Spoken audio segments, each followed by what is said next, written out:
सो हे hi hello guys, hopefully आप लोग ठीक ही होंगे। तो चलिए हम अपनी स्टोरी अनोखी मोहब्बत को स्टार्ट करते हैं। स्टार्ट करने से पहले जान लेते हैं कि लास्ट पार्ट में क्या हुआ था।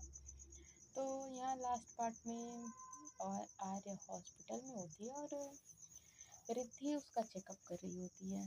जहाँ आर्य रिद्धि से बोलती है कि रिद्धि, हो सकता है तो प्लीज़ मुझे माफ़ कर दो, शायद हम दोनों का साथ अब छूटने का वक्त आ चुका है। अब इसके आगे रिद्धि घबरा जाती है और बोलती है, कुछ नहीं होगा तुम्हें।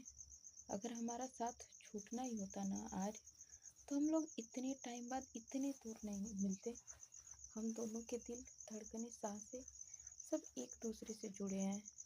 अब अगर भगवान भी चाहे तो हम दोनों को एक दूसरे से अलग नहीं कर सकते। ये कहते कहते रिद्धि अपनी आंखें बंद कर लेती है। इधर आर्य भी पूरी तरह से बेहोश हो चुकी थी। शायद इतनी ज़्यादा देर तक बातें करने की वजह से उसकी बॉडी पूरी तरह से वीक हो चुकी थी। अब आर्य के साथ क्या होना था क्या नहीं, ये तो रिपोर्ट आने के बाद ही पता चलता।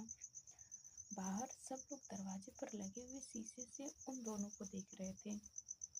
आर्य को इस तरह बेहोश देखकर सबकी हालत खराब होने लगी थी। इधर आर्य को बेहोश देखकर रिद्धि अपनी हिम्मत नहीं हारती। उसने जल्दी से वहाँ पड़ा हुआ ऑक्सीजन मास्क उसके मुंह पे लगाया और बोली, नहीं यार, इस बार नहीं। इस बार तुम्हें मुझसे कोई जुदा नहीं कर सकता। हम दोनों के बीच में जो रिश्ता है वो कोई नहीं तोड़ सकता। अब कोई उदासी नहीं आएगी हमारे बीच। कुछ गलत नहीं होगा, कोई गलतफहमी नहीं होगी, कोई दुख नहीं होगा हमारी ज़िंदगी में। जितना गलत होना था वो हो चुका है। मैं कुछ गलत नहीं होने दूंगी। तुम मेरी आ रही हो और मेरी ही रहोगी। मैं तुम्हारी सांसों को, तुम्हारी ज़िंदगी को वापस ला के रहूँगी, चाहे इसके लिए मुझे कुछ भी क्यों ना करना पड़े।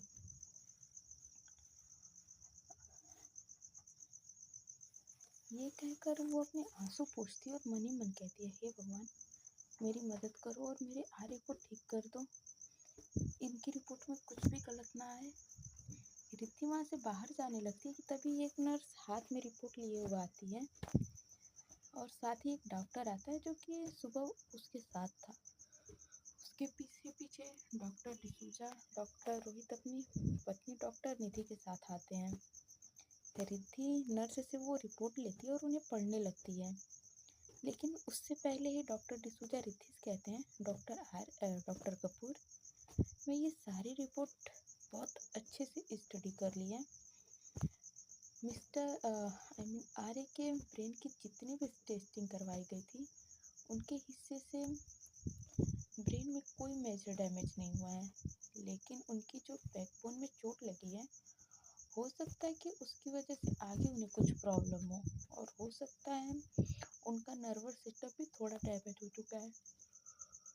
इसलिए एक छोटी सी सर्जरी तो करनी पड़ेगी। अगर आप करना चाहें तो आप कर सकती हैं, नहीं तो डॉक्टर जॉर्ज को भी बुला सकता हूँ। रिद्धि रिपोर्ट को पढ़ते हुए पूरे आत्मविश्वास से कहती है, नहीं डॉक्टर डिसूजा, आपको डॉक्टर जॉर्ज को बुलाने की कोई ज़रूरत नहीं है। इनकी सर्जरी मैं ही करूँगी। डॉक्टर डिसूजा रिद्धि के कंधे पर हाथ रखते हुए कहते हैं, एक बार अच्छे से सोच लो डॉक्टर कपूर, कुछ फैसले जज्बातों में बहकर नहीं लिए जाते। तुम अच्छे से जानती हो कि इस वक्त जिस पेशेंट के बारे में बात कर रही हो, वो सिर्फ तुम्हारे पेशेंट नहीं बल्कि तुम्हारा कुछ और भी है। कहीं ऐसा ना हो कि सर्जरी के वक्त तुम कमज़ोर पड़ जाओ। जिस पर रिद्धि पूरे विश्वास से कहती है, यही तो सबसे बड़ी वजह है मेरे इस फैसले की डॉक्टर डिसूजा, कि आर्य सिर्फ मेरी पेशेंट नहीं बल्कि मेरी दुनिया है। इसलिए मैं ये सर्जरी करना चाहती हूँ डॉक्टर डिसूजा, क्योंकि अगर मैं इस सर्जरी को करने में कामयाब नहीं हुई तो मेरे डॉक्टर होने का कोई फ़ायदा नहीं। लोग मुझ पर इतना विश्वास करते हैं, मुझे भगवान का दर्जा देते हैं। आज तक मेरी कोई भी सर्जरी नाकामयाब नहीं हुई। इतना सब होने के बावजूद भी अगर मैं अपने आर्य की सर्जरी नहीं करती हूँ तो इन सब का कोई फ़ायदा नहीं है। मैं वादा करती हूँ आपसे, या तो आर्य को बिल्कुल ठीक कर दूँगी नहीं तो आज के बाद से इस सफ़ेद कोट को कभी नहीं पहनूंगी। उसकी बात सुन के सब लोग हैरान थे। डॉक्टर रोहित रिद्धि से कहते हैं, डॉक्टर रिद्धि, एक बार फिर से सोच लीजिए, आप सच में बहुत बड़ा फैसला ले रही हैं। तभी निधि आगे आते हुए कहती, नहीं रोहित, आप डॉक्टर रिद्धि को मना मत कीजिए। मैं इस वक्त इनकी हालत बहुत अच्छे से समझ सकती हूँ। जब कोई अपने पर आँच आती है तो दिल पे क्या बीतती है, ये सिर्फ वही इंसान जानता है। जिस पर वो बोलते हैं, तुम्हारी बात अपनी जगह ठीक है। कभी कभी पेशेंट अगर हमारा रिलेटिव हो तो वो कमज़ोर पड़ जाते हैं, लेकिन उनकी बात भी अपनी जगह ठीक है। जिस पर रिद्धि बोलती है कि मैं अपना 100 नहीं बल्कि 200% इस सर्जरी में दूंगी। निधि की ये सारी बातें सुनकर रिद्धि की आंखें में हल्की सी नमी आ जाती है, तो वो अपना सिर हाँ मिला देती है। इधर डॉक्टर डिसूजा एक गहरी सांस लेते और कहते हैं, ओके फाइन, मैं इस सर्जरी की जल्द से जल्द तैयारी करवाता हूँ। आप लोग भी खुद को मेंटली और फिजिकली प्रिपेयर कर लीजिए। डॉक्टर कपूर, आपके साथ सर्जरी में डॉक्टर रोहित आपको असिस्ट करेंगे, और जो भी डॉक्टर आपको सर्जरी के वक्त चाहिए आप मुझे बता दीजिए। आर्य के पैर की सर्जरी भी होनी है, इसलिए मैं आर्थोपेडिक डिपार्टमेंट से भी सबसे काफिल सर्जन को ओटी में भेजता हूँ। उसके बाद सब लोग सर्जरी से रिलेटेड कुछ बातों को डिस्कस करते हैं और सर्जरी की तैयारी करने लगते हैं। रिद्धि आर्य के वार्ड से बाहर आती है और बाहर आकर आर्य की सारी कंडीशन के बारे में सबको बताती है। साथ ही साथ वो सबसे वादा करती है कि वो आर्य को बिल्कुल ठीक करके मानेगी। हालांकि आर्य की हालत देखकर सब लोग परेशान थे, लेकिन साथ ही साथ सबको तसल्ली थी कि अब आर्य और रिद्धि दोनों एक साथ हैं और उन्हें रिद्धि की काबिलियत पर पूरा भरोसा था। इधर सर्जरी की सारी तैयारियां हो चुकी थी और आर्य को ऑपरेशन थिएटर में ले जाना था, लेकिन उससे पहले ही रिद्धि आर्य के वार्ड में आती है। इस वक्त आर्य भी अपने होश में थी, हालांकि उसने अपनी आंखें बंद की हुई थी। रिद्धि आर्य के पास आती है और उसके माथे पर अपना हाथ रख दिया। ये जाने पहचाने स्पर्श को एहसास करके आर्य ने धीरे धीरे अपनी पलकें खोली और अपनी झिलमिलाती हुई आंखों से अपने सामने देखने लगी। तो उसने अपने सामने रिद्धि को मुस्कुराता हुआ पाया, जिससे कि आर्य के पीले पड़े हुए चेहरे पर भी मुस्कुराहट आ जाती है। आर्य शायद उससे कुछ कहना चाहती थी, लेकिन उसे शब्द नहीं मिल रहे थे। रिद्धि उसके मन में चल रहे एहसासों को पहचानते हुए उसके थोड़ा सा नजदीक आती है और उसके कान के पास आकर मुस्कुराती हुई धीरे से बोलती है, आर्य, तुम्हारी वाइफ अपनी लाइफ की सबसे बड़ी इम्पोर्टेंट सर्जरी करने जा रही है, उसे ऑल द बेस्ट नहीं कहोगी? ये कहकर उसने आर्य के कान पर हल्के से अपने होठों से छुआ और उससे दूर हो गई। जिस पर आर्य भी मुस्कुराती और उसके गाल पर अपने हाथ रखते हुए बोलती है, तुम तो इतनी बड़ी डॉक्टर हो और फिर तुमने आज तक अपनी लाइफ में कोई भी अनसक्सेसफुल सर्जरी नहीं की है, तो तुम्हें ऑल द बेस्ट कहने की क्या ज़रूरत है? इधर रिद्धि की आंखों में नमी आ गई, लेकिन वो उसे आर्य से छुपाते हुए बोलती है, इस वक्त मुझे तुम्हारी दुआओं की बहुत ज़रूरत है आर्य, क्योंकि अब तक मैंने जिन लोगों की सर्जरी की है वो सब लोग सिर्फ मेरे पेशेंट थे। उन सबसे मेरा एक रिश्ता ज़रूर था, लेकिन सिर्फ मेरे प्रोफेशन से जुड़ा हुआ। लेकिन तुम मेरे पेशेंट होने के साथ साथ मेरी ज़िंदगी हो। तुम्हारा और मेरा रिश्ता जन्मों का है। तुम्हारी सांसों की डोर मेरी सांसों से जुड़ी है, इसलिए ये मेरी ज़िंदगी की सबसे बड़ी इम्पोर्टेंट सर्जरी है। जिस पर आर्य भी हल्के से मुस्कुराती है और धीमी आवाज़ में कहती है, वैसे तो तुम्हें किसी दुआओं की ज़रूरत नहीं है, क्योंकि तुम्हारे इन हाथों में जादू है मिसेस कपूर। लेकिन फिर भी तुम्हारी तसल्ली के लिए उसके हाथों को हल्के से चूमते हुए कहती है, all the best Mrs Kapoor. मुझे पूरा विश्वास है कि तुम अपना रिकॉर्ड आज भी नहीं तोड़ोगी। यहाँ रिद्धि सच में आर्य के आगे कमज़ोर पड़ रही थी। उसने बड़ी मुश्किल से खुद के एहसासों को दबा रखा था। आंसू उसकी आंखों से निकल के बहने को तैयार थे। गला सूख चुका था, फिर भी वो खुद को संभाले हुए बड़ी मुश्किल से बोलती है, अगर आज ये रिकॉर्ड टूटा ना आर्य, तो तुम्हारी ये मिसेस कपूर भी हमेशा के लिए टूट जाएगी। जिस पर आर्य इशारे से रिद्धि को अपने नज़दीक बुलाती है और अपने होठों का स्पर्श उसके माथे पर देकर देती है, जिससे कि रिद्धि की आंखों में अब तक जो नमी रुकी हुई थी वो आंसू बन के उसके गालों पर लुढ़क आती है और वो सिसक पड़ती है। आर्य ने बड़े प्यार से उसके सर पर अपना हाथ फेरा और उसके आंसू पोंछकर उसे मुस्कुराने का इशारा किया, तो रिद्धि भी हल्का सा मुस्कुरा देती है। उसके बाद रिद्धि ने अपनी जेब से एक सिंदूर की डिब्बी निकाली और आर्य के आगे करते हुए मुंह बनाकर बोली, मैं तो उस दिन मंडप में आपकी दुल्हन बन के आपका इंतजार कर रही थी, लेकिन आप हो कि यहाँ आके मजे से हॉस्पिटल के बेड पे लेट गए। और फिर थोड़ा सा गंभीर होते कहती है, हमारी शादी उस दिन अधूरी रह गई थी। आर्य, लीजिए, इस रस्म को निभाकर हमारी शादी को पूरा कीजिए। इधर आर्य एक नज़र उस सिंदूर की डिब्बी को देखती है और फिर दूसरी नज़र रिद्धि को देखकर बोलती है, एक बार इस सर्जरी को सक्सेसफुल हो जाने तो रिद्धि, उसके बाद ही कोई रस्म निभाना। आर्य के ये शब्द रिद्धि के विश्वास को हिला जाते हैं और वो रोते हुए आर्य से बोलती है, तुम ऐसी बातें करके मेरे विश्वास को डगमगाने पर मजबूर कर रही हो आर्य। इस पर आर्य ने अपना हाथ बढ़ाकर बड़ी मुश्किल से आंसू पोंछे और बोली, मैं तुम्हारे साथ जीना चाहती हूँ रिद्धि, लेकिन ये सांसों की डोर कब तक है इसका कोई भरोसा नहीं, इसलिए मैं अब तुम्हें किसी ऐसे बंधन में नहीं बांधना चाहती जिससे तुम्हारी जिंदगी की सारी खुशियाँ छिन जाए। आर्य इससे आगे कुछ कहती उससे पहले रिद्धि उसे अपने गुस्से से दहकती हुई नजरों से देखती है और कहती है, तुम्हें मुझ पर भरोसा नहीं है ना आर्य। जिस पर आर्य अपनी गर्दन ना में हिलाती है और बोलती है, ऐसा नहीं है।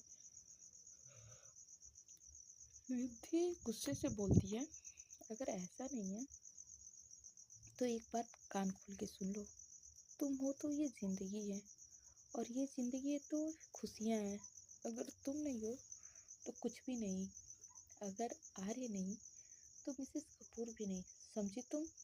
अब जितना तुमसे मैंने कहा है उतना करो, वो भी बिना किसी सवाल जवाब के। मैंने पहले भी तुमसे कहा था, बहुत मर्जी चला चुकी हो तुम अपनी, अब सिर्फ वही होगा जो मैं तुमसे कहूँगी। आर्य बोलती है, लेकिन रिद्धि उसके होठों पर अपनी उंगली रख के फिर उसका हाथ पकड़कर सिंदूर के डिब्बी के पास ले जाती है। आर्य ने फिर एक बार रिद्धि को देखा तो रिद्धि अपनी नज़रों से उसे उस डिब्बी की तरफ इशारा किया, तो आर्य ने उस सिंदूर की डिब्बी से एक चुटकी सिंदूर लिया और रिद्धि की मांग में भर दिया और दोनों के ही आंखों से आंसू निकल गए। उसके बाद रिद्धि ने अपनी जेब से वही पुराना मंगलसूत्र निकाला और आर्य के दोनों हाथों में पकड़ाते हुए खुद ब खुद अपने गले में बांध लिया और आंखों में नमी और होठों पर मुस्कुराहट लाते हुए बोली, अब लग रही हूँ ना मैं तुम्हारी वही पुरानी वाली मिसेस कपूर। आर्य ने भी अपनी नम आंखों से मुस्कुराते हुए उसकी हाँ में हाँ मिलाई। इस वक्त दोनों के दिल, जज्बात, एहसास को शब्दों में बयां करना बेहद मुश्किल है। वो दोनों क्या महसूस कर पा रहे थे ये बात वो दोनों ही समझ सकते थे, लेकिन साथ रहने की उनकी ये ख्वाहिश शायद किस्मत साथ नहीं थी। लेकिन रिद्धि भी अपने मन में बहुत कुछ ठान चुकी थी, वो इतनी जल्दी हार मानने वाली नहीं थी। उसने अपने हाथों से आर्य के आंसू पोंछे और मुस्कुराते हुए बोली, बस कुछ वक्त और दे दो आर्य, उसके बाद सब कुछ ठीक हो जाएगा। ये वादा है तुम्हारी वाइफ का तुमसे कि जल्दी हम दोनों इंडिया वापस जाएंगे और अपनी पूरी फैमिली के साथ। इधर कुछ देर बाद आर्य की सर्जरी चल रही थी। उसकी छोटी छोटी कई सर्जरियाँ होनी थी।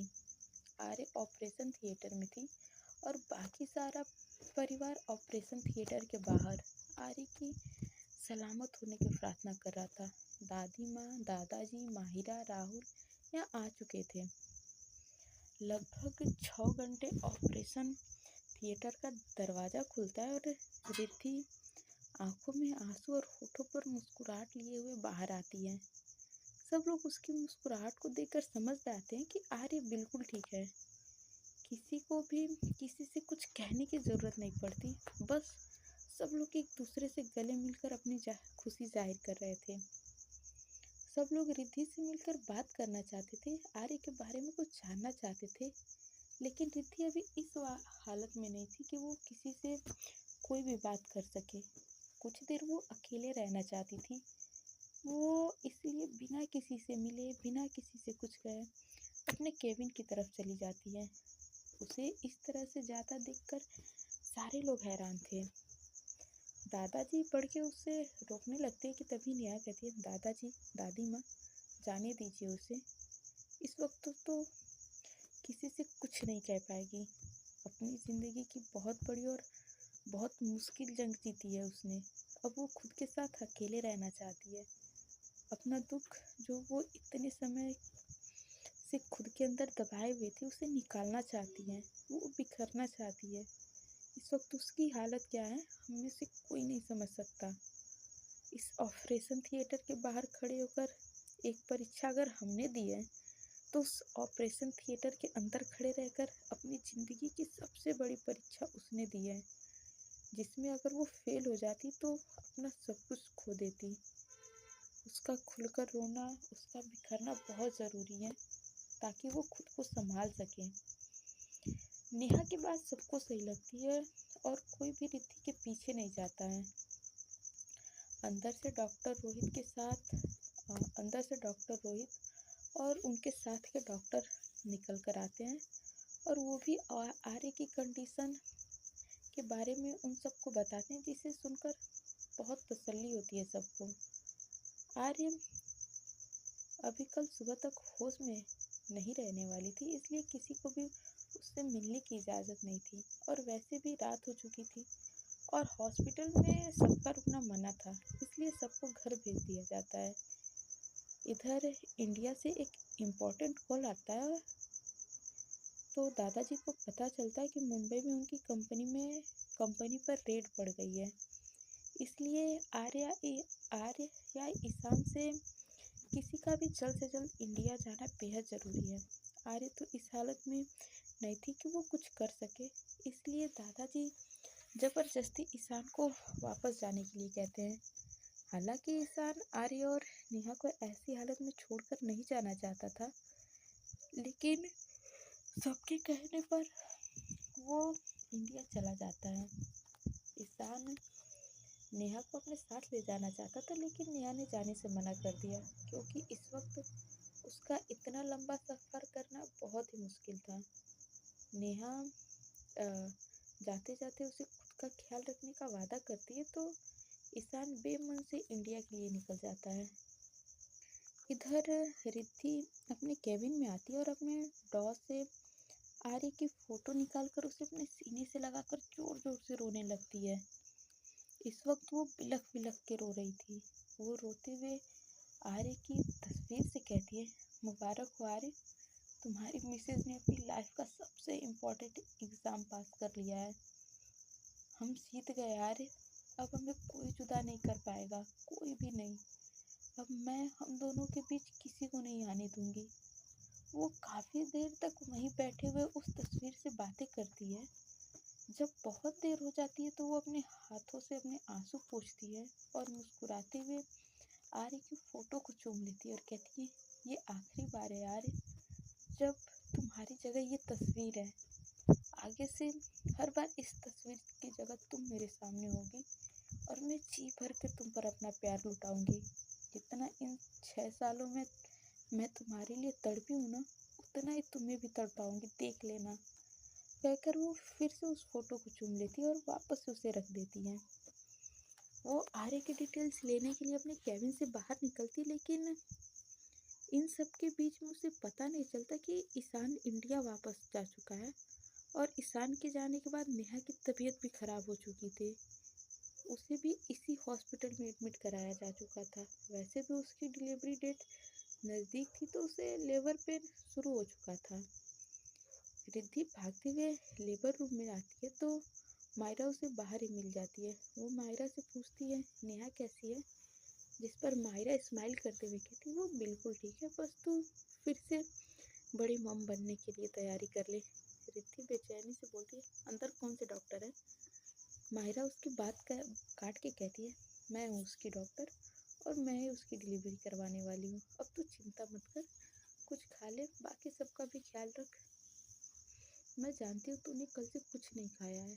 खुद का ख्याल रखेगी तभी आर्य का ख्याल रख पाएगी। रिद्धि उसकी बात सुनकर मुस्कुरा देती है तो मायरा फिर से कहती है उनके होश में आने तक नन्हे शहजादे की किलकारियाँ भी हमारे कानों में सुनने को मिल जाएगी। जिस पे रिद्धि हैरानी से बोलती है शहजादा। उसकी बात सुनकर रिद्धि के साथ साथ बाकी सब भी हैरान रह जाते हैं। मायरा उन सबके हैरानी भरी चेहरे को देखती और कहती है मुस्कुराते हुए कहती है अरे आप लोग इतना हैरान मत होइए, ये सब इंडिया में इलीगल है, यहाँ नहीं।